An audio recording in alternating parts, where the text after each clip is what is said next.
फिर cabinet mission योजना 1946 द्वारा भारतीय संविधान सभा का प्रतिनिधिक निर्वाचन के आधार पर गठन किया गया और प्रतिनिधित्व जनसंख्या के आधार पर दिया गया था। प्रति 10 लाख व्यक्तियों पर एक प्रतिनिधि निर्वाचित करना था और उसमें सदस्य संख्या, संविधान सभा में सदस्य संख्या 389 थी, जिसमें से 296 ब्रिटिश भारत से और 93 देशी रियासतों से।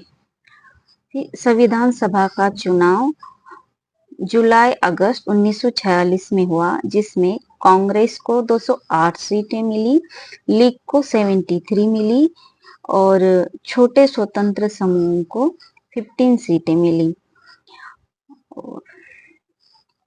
संविधान सभा का चुनाव अप्रत्यक्ष निर्वाचन से किया गया था। प्रांतीय विधानसभा का उपयोग निर्वाचक मंडल के रूप में किया गया। निर्वाचन वयस्क मताधिकार पे नहीं था और 1935 के अधिनियमानुसार मताधिकार कर, शिक्षा, संपत्ति के आधार पे ही सीमित था।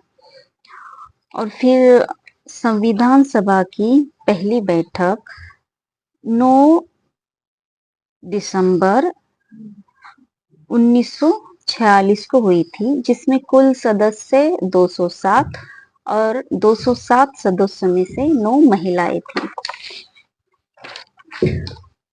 और संविधान सभा की अध्यक्षता डॉक्टर सच्चिदानंद सिन्हा ने की थी, जो अस्थायी रूप से थे। और फिर 11 दिसंबर 1946 को डॉक्टर राजेंद्र प्रसाद को स्थायी अध्यक्ष चुना गया। और फिर 13 दिसंबर 1946 को जवाहरलाल नेहरू ने उद्देश्य प्रस्ताव प्रस्तुत किया।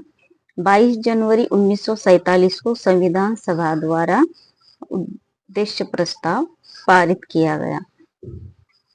और संविधान बनने के लिए लगने वाला कुल समय था 2 वर्ष 11 माह 18 दिन और किसी किसी किताब में 17 दिन भी दिए गए हैं।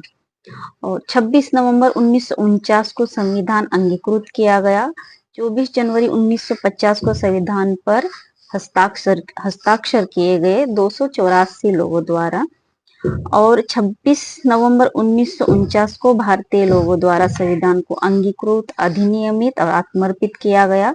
और संविधान पूर्ण रूप से 26 जनवरी 1950 को लागू किया गया।